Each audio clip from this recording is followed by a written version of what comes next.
اگلا سوال ہے ڈاکٹر جوہی بیگم کی جانب سے، جو کہ اسسٹنٹ پروفیسر ہیں الہ آباد ڈگری کالج میں الہ آباد میں۔ ان کا سوال ہے، بہن سلام کرتی ہیں، السلام علیکم ورحمۃ اللہ وبرکاتہ۔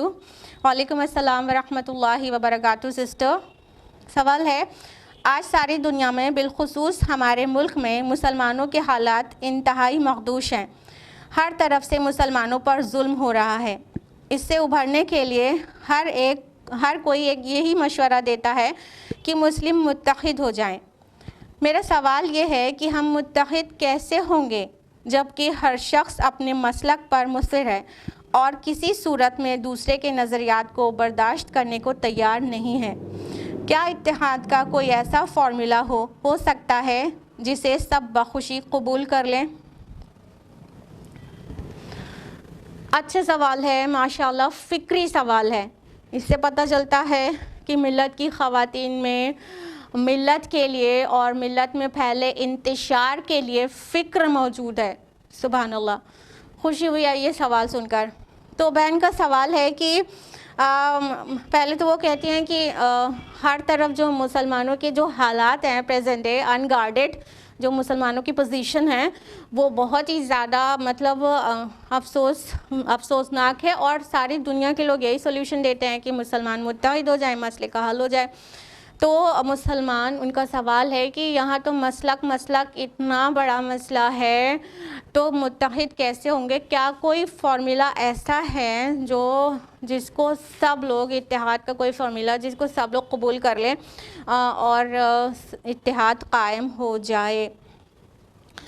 Sister, I do agree with you کہ ملت کا جو حال ہے وہ اتنا زیادہ پسماندہ اس لیے اور ملت اتنی مظلوم اس لیے ہے کیونکہ وہ متحد نہیں ہیں بلکہ وہ منتشر ہیں، اور ان کے انتشار بہت بڑی وجہ ہے، ملت کا انتشار بہت بڑی وجہ ہے ہماری کمزوری کی، ہماری جو مظلومیت ہے اس کی۔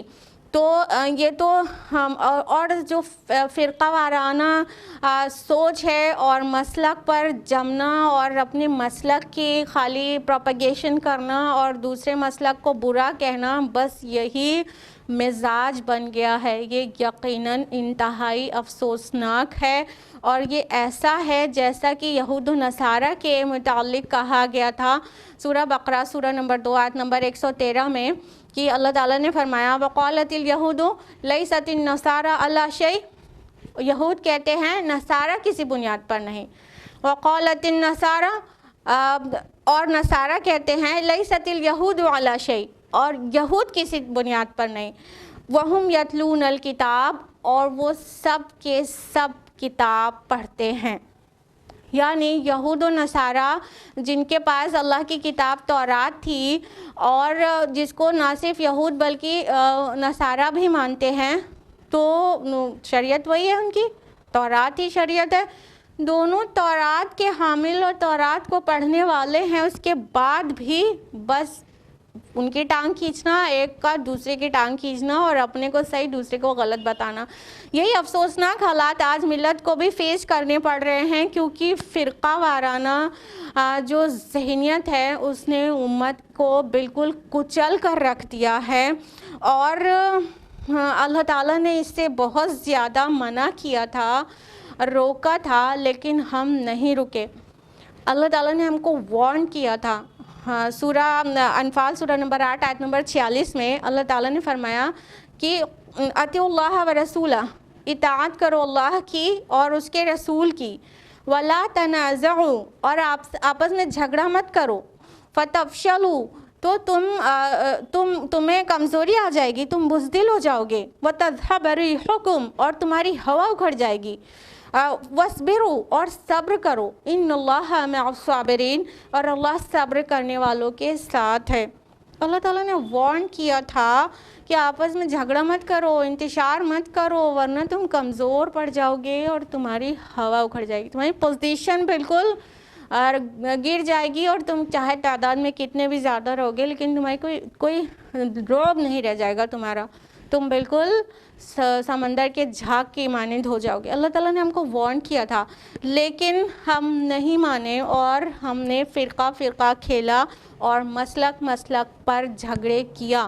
ایک مسلک کے لوگ دوسرے مسلک کو برداشت نہیں کرتے ہیں، ان کی مسجد میں جا نہیں سکتے ہیں، اور ہاتھ ملا لیں تو ہاتھ دھو ڈالیں، اتنی نفرتیں ہیں۔ آپ کا سوال اور آپ کی فکر ہے کہ کیا کرنا چاہیے، ایسا کوئی فارمولا ہے؟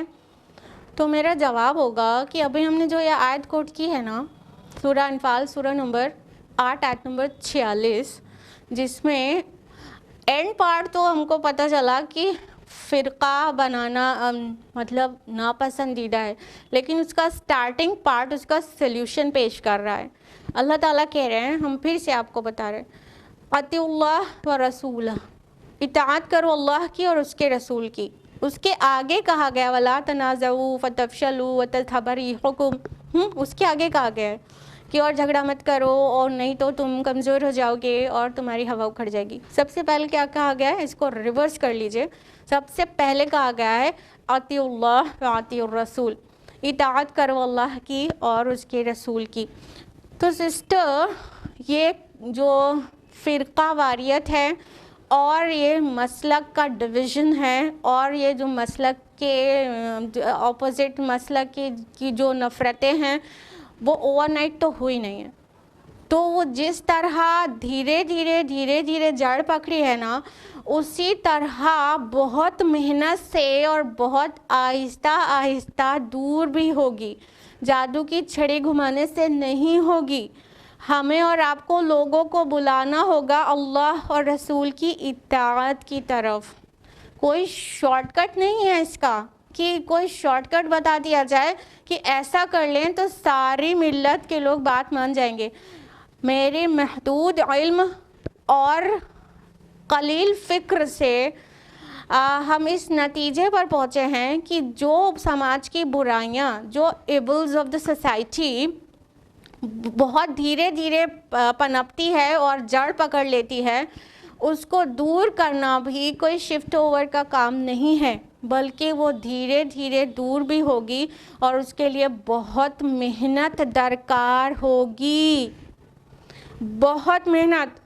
جن کے اندر فکر ہے ملت کی اور خصوصاً جن کے اندر انتشار کا غم ہے اور اتحاد کا شوق ہے، ان کو اپنی فکروں کو زندہ رکھنا ہوگا اور زندہ فکر کے ساتھ لوگوں کو بلانا ہوگا حق کی طرف اور اللہ اور رسول کی اطاعت کی طرف۔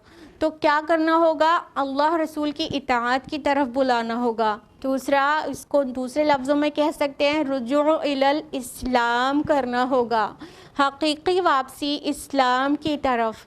اور اس کو کیا کہہ سکتے ہیں؟ رجوع الی القرآن درکار ہے، واپسی قرآن کی طرف۔ اور ملت کو یہ سمجھانے کی ضرورت ہے، نصیحت کرنے کی ضرورت ہے، خصوصاً ان آیات کے ذریعے جہاں پر اللہ تعالیٰ اتحاد قائم کرنے کا حکم دیتا ہے اور انتشار سے منع کرتا ہے۔ تو ہمیں اور آپ کو مل کر اپنی اپنی زندگیاں کھپانا ہوگا، اپنا ٹائم، اپنی انرجی، اپنے اسکلز، اپنے انٹلیکٹ کو کھپانا ہوگا۔ جی، ہم بار بار کھپانا ورڈ یوز کر رہے ہیں، کھپانا، لگانا ہوگا نہیں کہہ رہے ہیں۔ یوں ہی تھوڑا سا کچھ کام کر لیا اور سوچا کہ ہم نے بہت کر لیا، ہم نے ملت کی بہت فکر کر لیا، تو اتنا کافی نہیں ہوگا۔ حقیقی فکر چاہیے اور اس فکر کے ساتھ اپنے کو کھپا ڈالیں اور اصلاحی کام کریں۔ جو بھی اللہ تعالیٰ نے علم اور اسکلز نوازا ہے اس کو اس کام میں لگائیں، اس کو خرچ کریں، اور مت سمجھے کہ تھوڑے سے کام میں سیٹسفائی ہو جائیں، بلکہ ہم تو آپ سے یہ کہیں گے کہ ایسی فکر ہو جو زندہ ہو، اور فکر ایسی ہو جس کی عمل گواہی دے، اور ایسا کھپایا جائے اپنے آپ کو اس کام کو کرنے کے لیے کہ آپ کے اپنے، آپ سے محبت کرنے والے، آپ کی فکر کرنے والے یہ کہہ اٹھیں کہ لگتا ہے تم تو اپنی جان ہی ہلاک کر دو گی. فَلَعَلَّكَ بَاخِعٌ نَفْسَكَ، جب آپ کے اپنے یہ کہنے لگیں فَلَعَلَّكَ بَاخِعٌ نَفْسَكَ تو سمجھیے کہ کچھ کر رہے ہیں.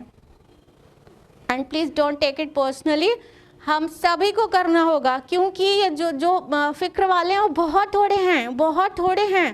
ان کی تعداد مطلب بس اتنی ہے جیسے آٹے میں نمک کے برابر، اور جو فکر اور لوگ بھی دکھاتے ہیں ان کی حقیقی فکریں نہیں ہیں. وہ تو بس ایسے ہیں، قوم کے غم میں ڈنر کھاتے ہیں حکام کے ساتھ، رنج لیڈر کو بہت ہے مگر آرام کے ساتھ. تو ان کی طرح نہیں بننا ہے. ہاں، اپنی حقیقی فکر کو زندہ رکھتے ہوئے اس کام میں لگنا ہے. رجوع الی الاسلام، رجوع الی القرآن کی تحریکیں چلانا ہے، لوگوں کو حق کی طرف بلانا ہے اور برائی سے روکنا ہے. اور اس کام کا جو بیسٹ طریقہ ہو سکتا ہے وہ یہ کہ 25 سال کی خاموش محنت درکار ہے. ایسے تعلیمی ادارے کھولے جائیں جہاں پر قرآن کی تعلیم دی جاتی ہو، قرآن کی، ناظرہ قرآن کی نہیں، خالی قرآن کی تعلیم، اس کے میسج کی تعلیم دی جاتی ہو، جہاں پر پڑھ رہے بچوں کو یہ سکھایا جاتا ہو کہ دنیا کے کسی بھی کونے میں 7 سمندر پار رہ رہا تمہارا مسلمان بھائی ویسا ہی ہے جیسے تمہارے گھر میں رہ رہا تمہارا بھائی ہے. جہاں پر رسول اللہ کی ٹیچنگز ہو کہ مومن کے لیے دیوار کی اینٹوں کی طرح ہے، اور وہ دیوار کی اینٹوں کی طرح ہے جس طرح ایک اینٹ دوسرے کو سہارا دیتی ہے، اور مومن کے لیے تو ایک جسم کی طرح ہے. ایک جگہ پہ تکلیف ہوتی ہے تو سارا جسم پریشان ہوتا ہے. یہ تربیت ان کے اندر انکلکیٹ کرنا ہے. تو اگر ایسے تعلیمی ادارے بہت سارے کھولے جائیں جہاں پر ملت کے نونہالوں کو قرآن اور صحیح احادیث کی روشنی میں تربیت اور تعلیم دی جائے اور انہیں مسلک کا نمائندہ نہ بنایا جائے، تو انشاءاللہ 25 سالوں کے بعد حالات بدل جائیں گے. لیکن پھر بھی کسی خوش فہمی میں نہ رہیں کہ پھر پورا اتحاد قائم ہو جائے گا اور کوئی بھی اختلاف نہیں بچے گا. ایسا نہیں ہوگا، کیونکہ یہ دعا تو رسول اللہ صلی اللہ علیہ وسلم کی بھی قبول نہیں ہوئی تھی. بس یہ کہہ سکتے ہیں کہ کچھ حالات بہتر ہو جائیں گے جب ہم اور آپ مل کر اپنے آپ کو کھپائیں گے اور لوگوں کو اویئر کریں گے. پھر اور بھی بہت ساری بہنیں اور بہت سارے بھائی مل کر اپنے کو کھپائیں گے، لگائیں گے، اپنے کو انویسٹ کر دیں گے، تو کچھ حالات تو بدل جائیں گے. اور یہ جیسے کہ ہم نے کہا بہت دھیرے دھیرے جڑ پکڑا تھا اس برائی نے، تو دھیرے دھیرے ہی مٹے گی. لہٰذا کسی جلد بازی میں نہ رہیں اور بہت محنت کریں اور بہت اپنے سکلز کو اللہ کی راہ میں خرچ کریں اور قرآن کی طرف پلٹنے کی تحریکیں چلائیں. انشاءاللہ اتحاد قائم ہوگا، حالات ابھی سے بہتر ہو جائیں گے انشاءاللہ.